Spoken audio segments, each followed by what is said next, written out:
जय हिंद बच्चों, आपका स्वागत है हमारे YouTube चैनल। आज हम बात करेंगे रसायन विज्ञान के विषय सूची यानी सिलेबस को जानकारी प्राप्त करेंगे। इसके बाद उसके बारे में पढ़ेंगे। तो आज हम लोग जानेंगे सिलेबस, और सिलेबस में पहला चैप्टर है और उसके बारे में जानेंगे। चलिए सिलेबस लिखते हैं। तो रसायन विज्ञान है, तो रसायन विज्ञान का पहला चैप्टर है इसका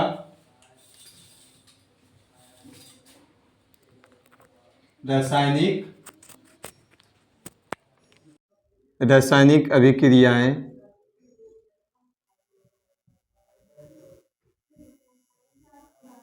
रासायनिक अभिक्रिया एवं समीकरण।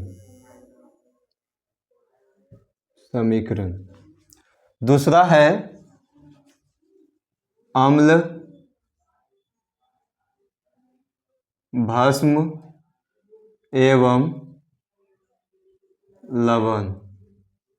अम्ल, भस्म एवं लवण। तीसरा है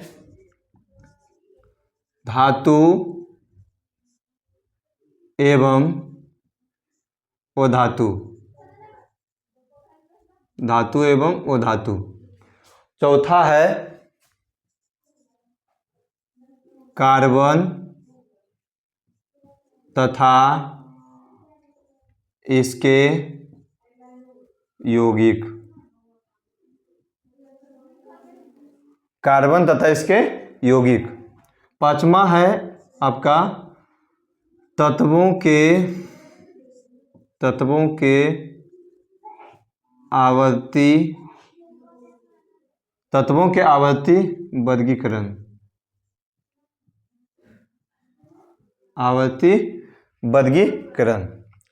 और मेन आपका 5 चैप्टर ही है। इसके बाद आगे में है आपका छठा है संसाधन, प्राकृतिक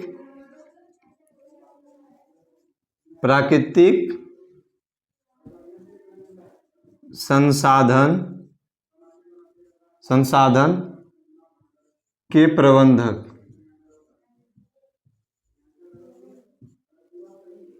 प्राकृतिक संसाधन के प्रबंधक। अच्छा, सातवां है प्रायोगिक विज्ञान।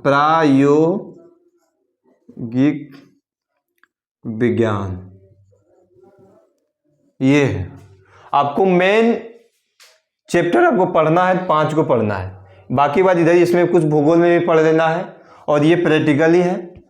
और ये 2 को तो ये भूगोल में पढ़ा दिया जाएगा, और ये प्रैक्टिकल है। और इसमें मेन आपका चैप्टर है, पहला है रासायनिक अभिक्रिया एवं समीकरण, और दूसरा है अम्ल, भस्म एवं लवण, और तीसरा है धातु एवं अधातु। चौथा है कार्बन तथा इसके यौगिक। पांचवा है तत्वों के आवर्ती वर्गीकरण, जिसको पीरियोडिक टेबल बोलते हैं, एलिमेंट ऑफ पीरियोडिक टेबल। ये आपको टोटल इतना पढ़ना है। तो इसमें यानी 5 चैप्टर में से पहला चैप्टर आज पढ़ने वाले हैं रासायनिक अभिक्रिया एवं समीकरण। तो यहाँ इसको मिटा देते हैं, इसके बाद इसको रहने देते हैं, पहला चैप्टर वाला को।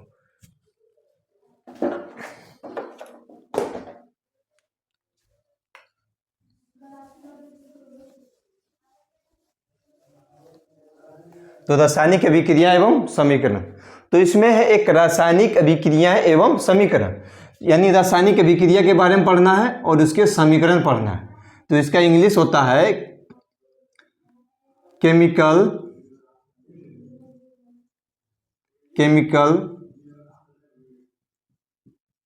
Reaction and equation.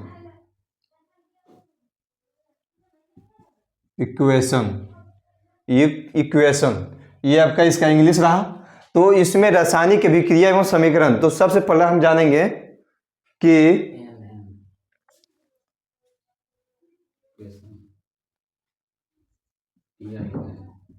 ठीक है, EQUATION, इक्वेशन, एस लगा दें, इक्वेशन। तो केमिकल रिएक्शन एंड इक्वेशन। तो ये पर इसमें पढ़ेंगे रासायनिक अभिक्रिया। सबसे पहले जानेंगे रासायनिक अभिक्रिया है या किसे कहते हैं। तो यहाँ पे लिखेंगे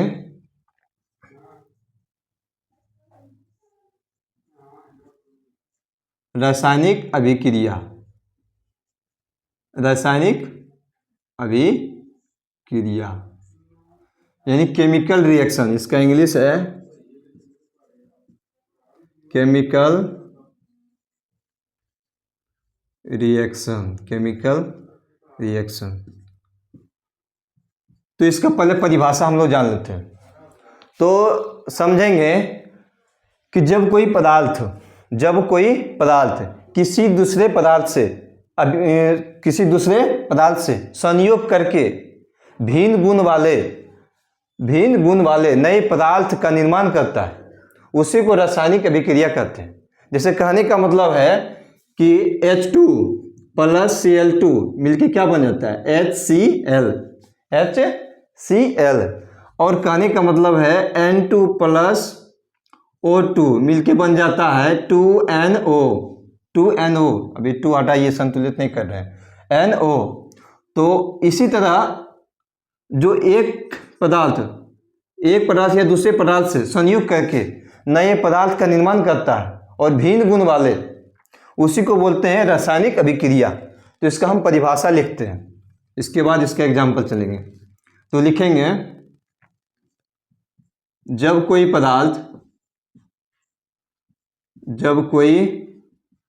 पदार्थ किसी दूसरे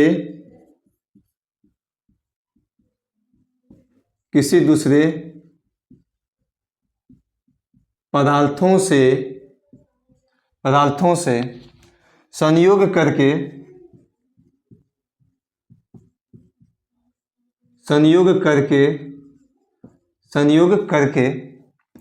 भिन्न गुण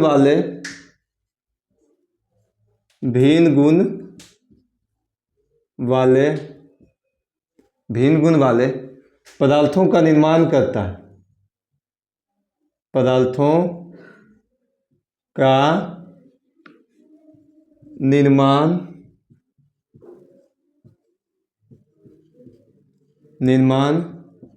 करता है, तो उस प्रक्रिया को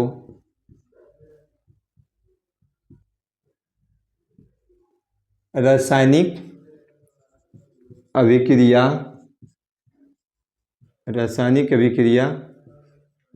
कहते हैं। एग्जाम्पल इसका ले लेते हैं। हाइड्रोजन और क्लोरीन जो आपस में संयोग करके बन जाता है हाइड्रोजन क्लोराइड। तो जैसे H2 प्लस Cl2 मिलके बन जाता है HCl, यानी हाइड्रोजन है, ये हाइड्रोजन, ये है क्लोरीन,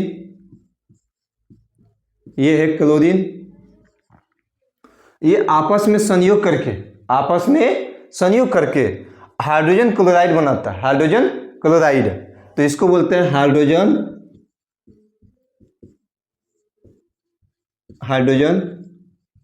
क्लोराइड, आपस में संयोग करके हाइड्रोजन क्लोराइड। एक और एग्जांपल लेते हैं, दूसरा N2 यानी नाइट्रोजन प्लस ऑक्सीजन मिलके बन जाता है NO, या बोलते हैं नाइट्रोजन ऑक्साइड, इसको बोलते हैं नाइट्रोजन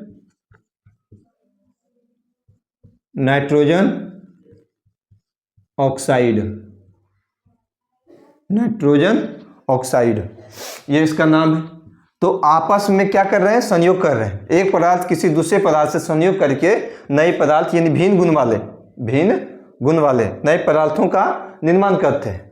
अब एक चीज है यहाँ पे, इसका नाम हटा देते हैं। जो इधर वाला जो भाग है, इधर यानी बाएं साइड, इसको बोलते हैं बाएं साइड, इसको बोलते हैं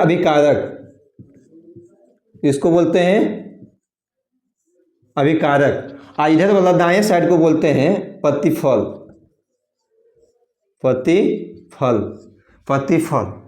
अब जानेंगे इधर वाला को अभिकारक, इसमें भी अभिकारक हो जाएगा, ये वाला अभिकारक, ये हो गया प्रतिफल। तो ये अभिकारक है क्या, जो अभिक्रिया में भाग लेता है, यहाँ लिख देते हैं इसका परिभाषा। अभिकारक, अभिकारक,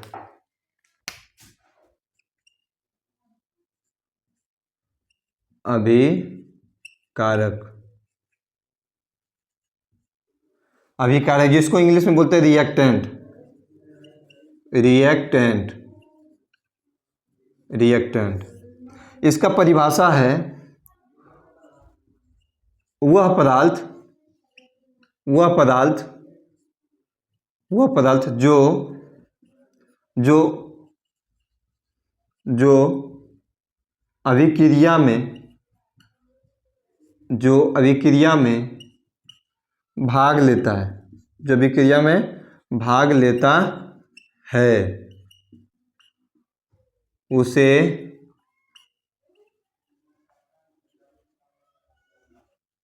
अभिकारक कहते हैं, अभिकारक कहते हैं। और ये इसका अगला है प्रतिफल, प्रतिफल, इसको बोलते हैं प्रोडक्ट, प्रोडक्ट। इसका परिभाषा हो जाएगा जो वह पदार्थ, ऐसे लिखना है, वह पदार्थ, वह पदार्थ, वह पदार्थ जो अभिक्रिया में भाग लेकर, अभिक्रिया में भाग लेकर नए पदार्थों का निर्माण करते हैं, नए पदार्थों का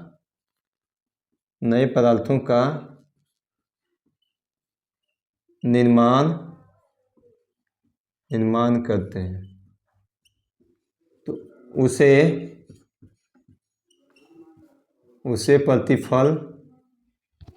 प्रतिफल कहते हैं। ये हुआ आपका परिभाषा। तो एक बार देख लीजिए कि रासायनिक अभिक्रिया में समीकरण के बारे में पढ़ें। रासायनिक अभिक्रिया, रासायनिक अभिक्रिया जब कोई पदार्थ अकेले या किसी दूसरे पदार्थों से संयोग करके भिन्न गुण वाले पदार्थों का निर्माण करता है, भिन्न गुण वाले पदार्थों का निर्माण करता है, तो उस प्रक्रिया को रासायनिक अभिक्रिया कहते हैं।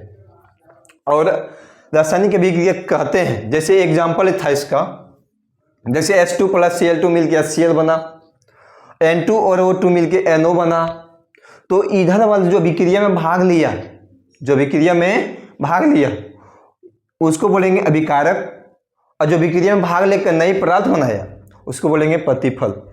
और एग्जाम्पल है कि N2 और O2, इधर वाला भी अभिकारक, इधर वाला भी प्रतिफल। ये हुआ, इसका परिभाषा हम लिख दिए हैं। वह पदार्थ जो अभिक्रिया में भाग लेता है उसे अभिकारक कहते हैं, जो अभिक्रिया में भाग लेकर नए पदार्थों का निर्माण करते हैं उसे प्रतिफल कहते हैं। यहाँ तक आपका क्लियर। एक दो और एग्जाम्पल इसका दे देते हैं, इसको चलते मिटा देते हैं।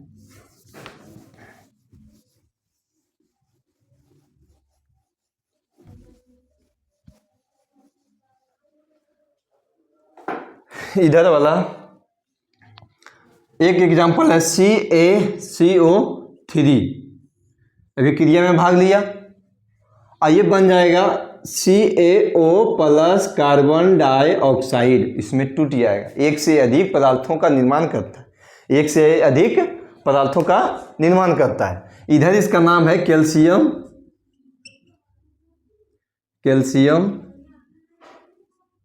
Calcium carbonate,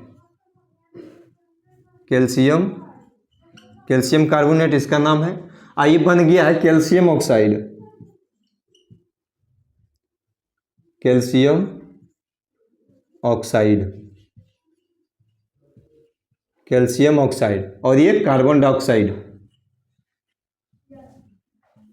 carbon dioxide. तो इधर वाला को क्या बोलेंगे? ये जो बाएं साइड है, बाएं साइड, तो बाएं साइड वाले को क्या बोलेंगे? इसको बोलेंगे अभिकारक,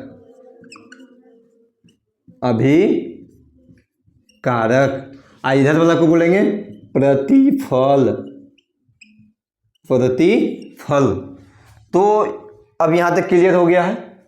तो एक दो और एग्जाम्पल ले लेते हैं, जैसे MgO अभिक्रिया में भाग लिया और इधर है, क्या बन जाएगा, Mg plus O2, Mg plus O2। तो इधर वाला भाग क्या हो जाएगा, इधर वाला हो जाएगा प्रतिफल। आइए अभिकारक। यहाँ तक आपको यहाँ तक क्लियर हो गया होगा। तो हम लोग आगे और बढ़ते हैं और पार्ट इसमें पढ़ना है।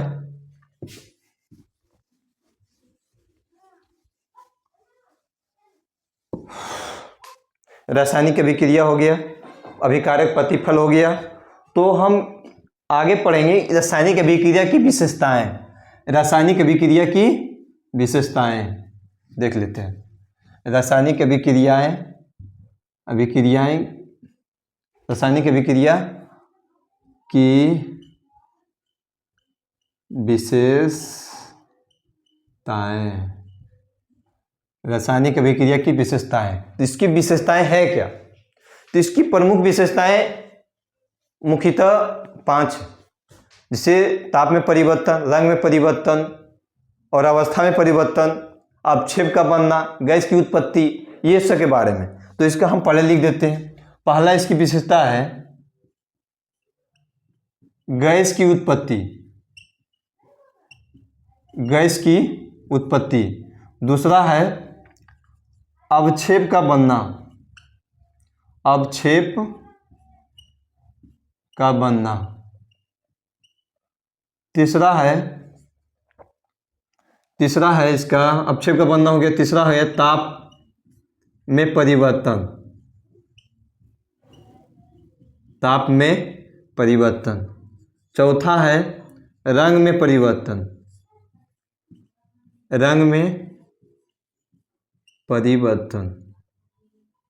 पांचवा है अवस्था में परिवर्तन, अवस्था में परिवर्तन, अवस्था में परिवर्तन। तो रासायनिक अभिक्रिया की विशेषताएं कितने, मुख्यतः 5। तो गैस की उत्पत्ति, अवक्षेप का बनना, ताप में परिवर्तन, रंग में परिवर्तन और अवस्था में परिवर्तन। तो गैस की उत्पत्ति कैसे होता है, जब कोई तत्पदार्थ को अभिक्रिया कराने के फलस्वरूप गैस का उत्पत्ति होना, तो उसी को बोलेंगे गैस की उत्पत्ति होता है। जैसे HCl,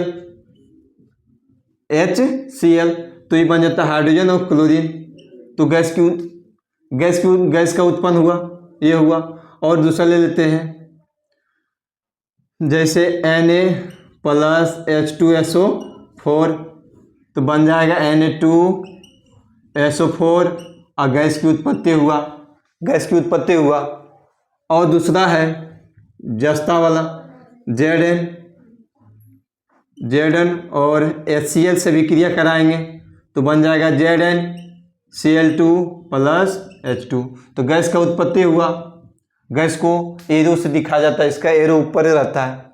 तो सोडियम और सल्फ्यूरिक अम्ल से विक्रिया कराएं तो सोडियम सल्फेट बना और हाइड्रोजन गैस निकला, तो गैस का उत्पत्ति हुआ। तो जिंक को हाइड्रोक्लोरिक अम्ल से कराएं तो ZnCl2 बना, जिन्हें जिंक क्लोराइड और हाइड्रोजन गैस निकला। तो इसी प्रकार अवक्षेप का बनना, जब कोई पदार्थ, मान लीजिए Ag सिल्वर नाइट्रेट AgNO3 है, इसको अभिक्रिया कराते हैं HCl से, तो बन जाता है AgCl2 प्लस HNO3। तो देखो AgCl ये अवक्षेप के रूप में नीचे बैठ जाता है, अवक्षेप के रूप में बनता है। AgCl ये सफ़ेद जैसा होता है, सफ़ेद जैसा अवक्षेप बनता है इसका, दही जैसी सफ़ेद अवक्षेप बनती है AgCl2 और HNO3। और आगे है सोडियम क्लोराइड ले लेते हैं। इसका एग्जाम्पल सोडियम क्लोराइड है। और हम रिएक्शन करवा रहे हैं हम सिल्वर नाइट्रेट के साथ, इसी से करा दीजिए AgNO3 से, तो ये बन जाएगा AgCl2 और NaNO3। तो ये अपक्षेप के रूप में नीचे बढ़ जाएगा। तो सिल्वर क्लोराइड अपक्षेप के रूप में सफ़ेद जैसा होता है, ये हो जाएगा। और दूसरा है एग्जाम्पल और ले लेते हैं, और बेरियम क्लोराइड और सल्फ्यूरिक अम्ल से कराते हैं BeCl2 तनु सल्फ्यूरिक अम्ल यानी H2SO4 से विक्रिया कराएंगे तो बन जाएगा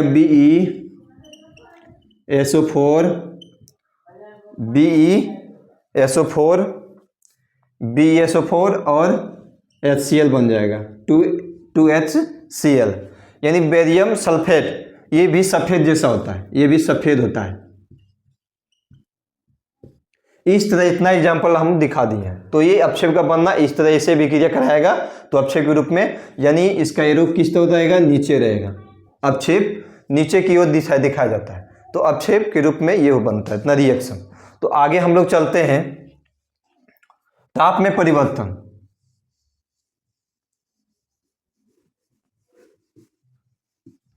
ताप में परिवर्तन यहां तक हटा देते हैं।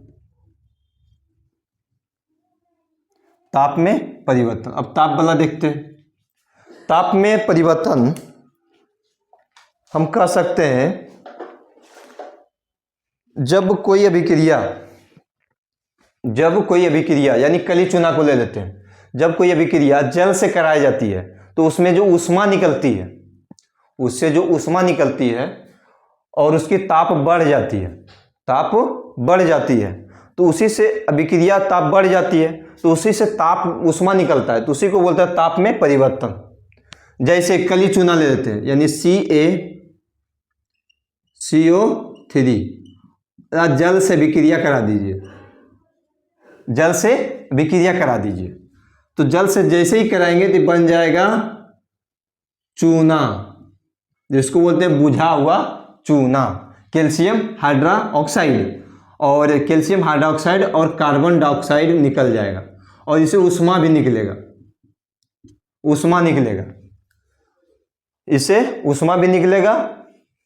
यहाँ लिख देते हैं, यहाँ दिख नहीं रहा होगा, ऊष्मा। और इसकी ताप जो है, इसकी ताप बढ़ जाती है, जैसे ही जल से विक्रिया करता हो ताप बढ़ जाता है और ये बहुत ऊष्मा निकलने लगता है। इसी अभिक्रिया को बोलते हैं अवक्षेपण अभिक्रिया, है ना, अवक्षेपण अभिक्रिया या ऊष्माक्षेपी अभिक्रिया। जब कैल्शियम कार्बोनेट को जल से विक्रिया कराएंगे तो कैल्शियम ऑक्साइड और कार्बन डाइऑक्साइड और ऊष्मा निकलती है, जिसमें ताप में परिवर्तन होता है। इस अभिक्रिया को बोलते हैं ऊष्माक्षेपी, इसको बोलते हैं ऊष्माक्षेपी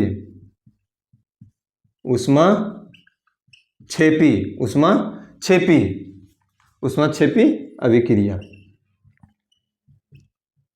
ऊष्माक्षेपी अभिक्रिया जिसमें ऊष्मा निकलता है, उसको बोलते हैं ऊष्माक्षेपी। आज इसी में एक और है, जब नाइट्रोजन को ऑक्सीजन से अभिक्रिया कराएंगे और इसमें क्या करेंगे, ऊष्मा देंगे, ऊष्मा का अवशोषण करता है, तो इस अभिक्रिया को बोलेंगे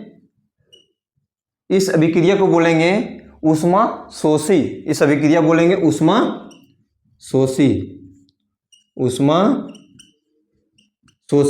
अभिक्रिया। जैसे परिभाषा इसका सुन लीजिए, जब कोई पदार्थ को जल से अभिक्रिया कराने के बाद, जब कोई पदार्थ जल से अभिक्रिया कराने के बाद उसमें उससे ऊष्मा निकलती है, उसी को बोलते हैं ऊष्माक्षेपी अभिक्रिया। जब कोई अभिक्रिया में ऊष्मा का अवशोषण करता है, उस अभिक्रिया को बोलते हैं उष्मा शोषी अभिक्रिया।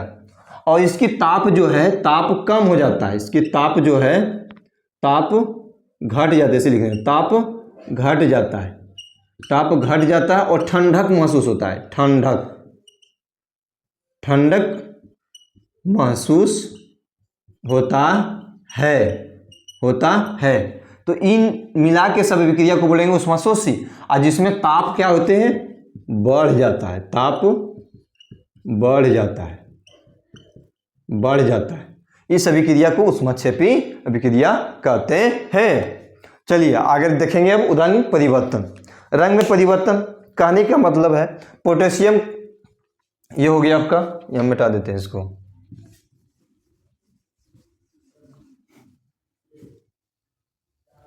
रंग परिवर्तन। तो रंग परिवर्तन देखिए, इसमें एग्जाम्पल थोड़ा लेते हैं। Potassium permanganate, potassium KMnO4, KMnO4, potassium permanganate, potassium permanganate, ये इसका रंग होता है बैगनी रंग, बैगनी, बैगनी रंग का होता है। जब इसमें नींबू के रस निचोड़ देते हैं तो इसका रंग धीरे धीरे गायब होने लगता है, धीरे धीरे, धीरे धीरे गायब होने लगता है। तो इस अभिक्रिया में होता है, रंग में परिवर्तन होता है। जब पोटेशियम मैग्नेट, पोटेशियम परमैंगनेट को जब नींबू यहाँ लिखते हैं, नींबू का रस, नींबू का रस, नींबू का रस निचोड़ने पर इसकी रंग गायब हो जाती है, धीरे धीरे गायब होने लगती है। ये पहले रंग होता है बैगनी रंग का, और जब नींबू का रस निचोड़ देते हैं तो धीरे धीरे गायब होने लगता है। और इसी तरह एक और एग्जांपल लेते हैं इसका, इसके आता है potassium dichromate, K2Cl2O7, potassium dichromate, इसका रंग होता है नारंगी कलर का, इसका रंग होता है नारंगी, इसका रंग होता है नारंगी। इसमें जब सल्फर डाइऑक्साइड, जब सल्फर डाइऑक्साइड को, इसका रंग है नारंगी, नारंगी रंग का है। जब इसमें सल्फर डाइऑक्साइड को से भी सल्फर डाइऑक्साइड में डाल देते हैं तो इसका रंग धीरे धीरे गायब हो जाता है, गायब होने लगता है। तो ये रहा यहां तक। आगे देखेंगे अवस्था में परिवर्तन।